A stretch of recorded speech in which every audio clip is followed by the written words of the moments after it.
All right. All right, here we go. Here's another replay cast with Mr. Mike and Mr. Williams. In the bottom left, we have the purple Night Elf, Jens. And in the top right, we have former world champion of the world, Mr. Grubby, in the orange. And what can you tell us about Mr. Jens, Mr. Williams?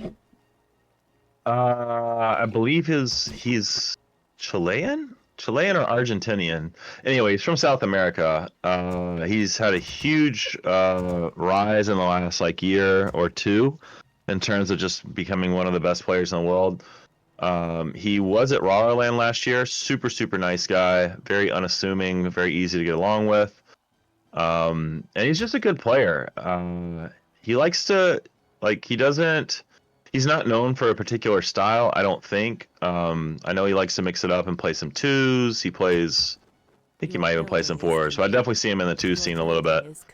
But yeah, just a really, really solid player. And I think at this point, with Grubby not not playing a ton in the last 6 to 9 months, I think we could say that Yins would be favored at the beginning of this matchup.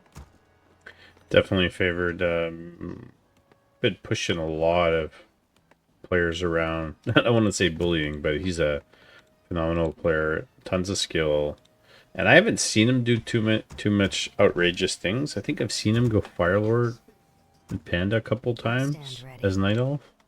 But I think, the Demon Hunter is pretty standard opening. And Grubby, like we saw earlier, he's going Blade Master, which is probably mirror image and similar base layout with the advanced burrow. And I wonder if we get headhunters instead rather than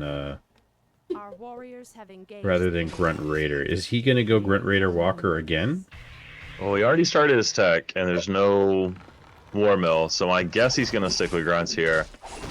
One of the interesting things about this map compared to the last ones, you don't have a lot of options to AOW creep like an orange camp and immediately get level 2.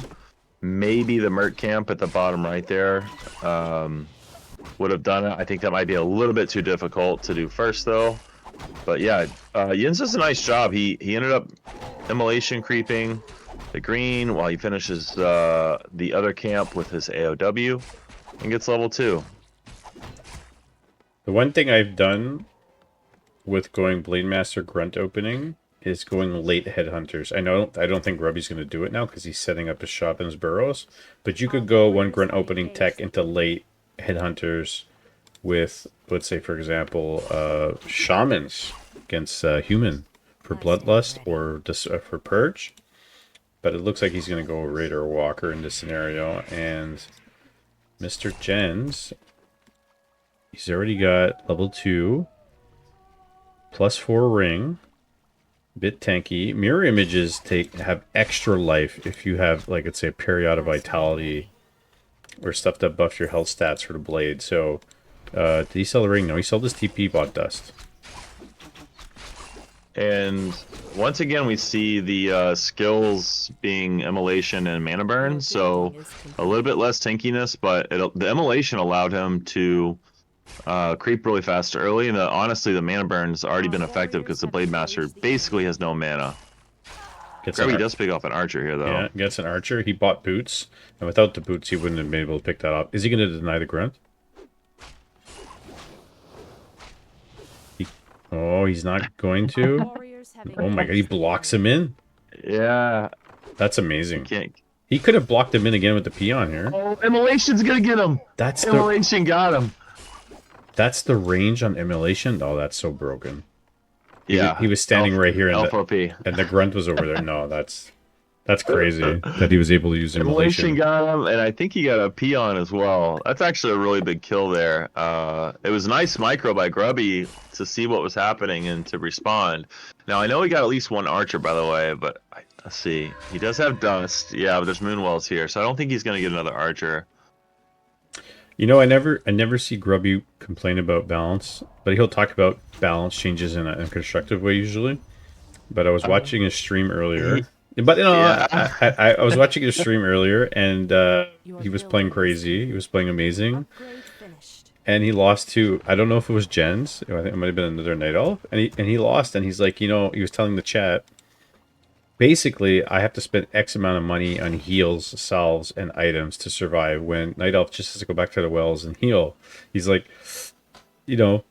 sometimes that's the difference, and I feel the pain. Sometimes you feel the pain. Grubby has been pretty open about his belief that Night Elf's overpowered. And but one of the things he did was he's like, oh, then I'm gonna play Night Elf and show everybody. And then it wasn't quite as easy as he thought maybe it would be. And this is probably like 6 or 9 months ago when he was playing a little bit more. So while I do think he thinks that there are some nice built-in advantages for Night Elf, I think he knows deep down it's maybe not quite as overpowered as people like me would have you believe, since I hate Night Elf. So there's always room for tweaks. Well, and at this level, I do think usually I don't think it's so broken that you can't overcome certain advantages or disadvantages. And I'll say that even for strategies like Power Rifle, I do think some players are being stubborn in their approach against it, and they're not coming up with new ways to overcome it. And it's easy to just say, oh, it's overpowered, they just need to nerf it. And I do think it's a strong strategy, don't get me wrong, but I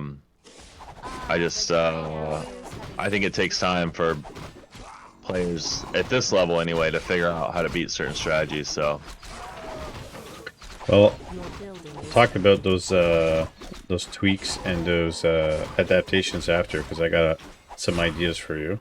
But here we go. Jen's creeping up, the Goblin Merchant on his side, and Grubby's doing his.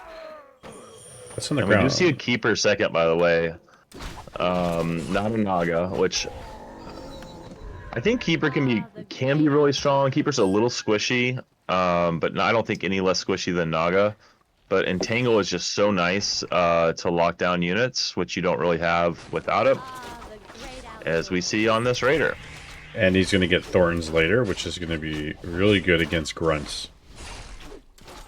Yeah, Grunts and Raiders, but especially, well, just in general. Yeah, he immediately skills the aura too. Speed Scroll popped here, and Grubby's got a pretty good army advantage, especially with the Spirit Link, and Shadowhunter's in trouble. Normally, when you have Entangles, especially a low Shadowhunter like this, you're supposed to ignore the Shadowhunter and go for the units. Like a Raider or a Grunt.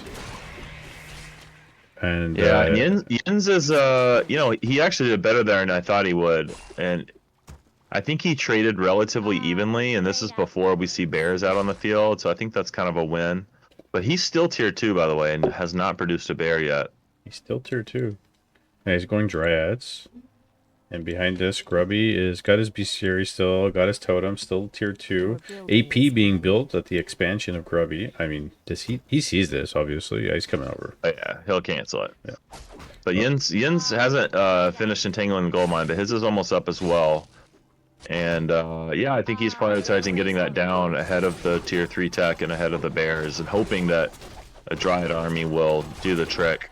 Yeah, Grubby tried to pull the Ogre Lord on the other side by the lab with a mirror image to the AOW, but Jens was actually on his way, so it didn't really matter too much, but that would have been a nice play. And he's doing his. What item did he get? He got Wand of the Wind. Wand of the Wind. That'll be sold probably against Dryads. I guess like in a really instantaneous flash, it could be nice. And Book of the Dead grabbed by Jens. I could see that also being sold. He can even use it to creep a bigger camp if he wanted to. Potential. Oh, and that's exactly what he does. Oh, there you go. Sometimes it goes a little bit faster because now he can move up to the gold mine with it. And they soak up the damage. Grubby's coming across. Yeah, I was gonna say Grubby might be pushing the expo here. Grubby's used illusions really well the last game and this game. Yeah, and when you add Spirit Link, it adds a lot of HP to your army. AOW goes down, and here's the immolation. Oh, double ring, +8 armor. Level 3 keeper.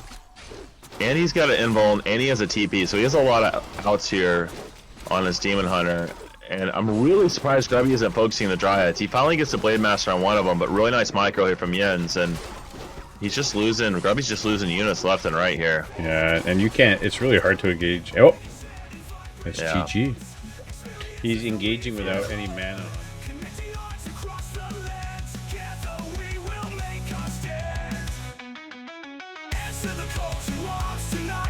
Chaos, we find our light.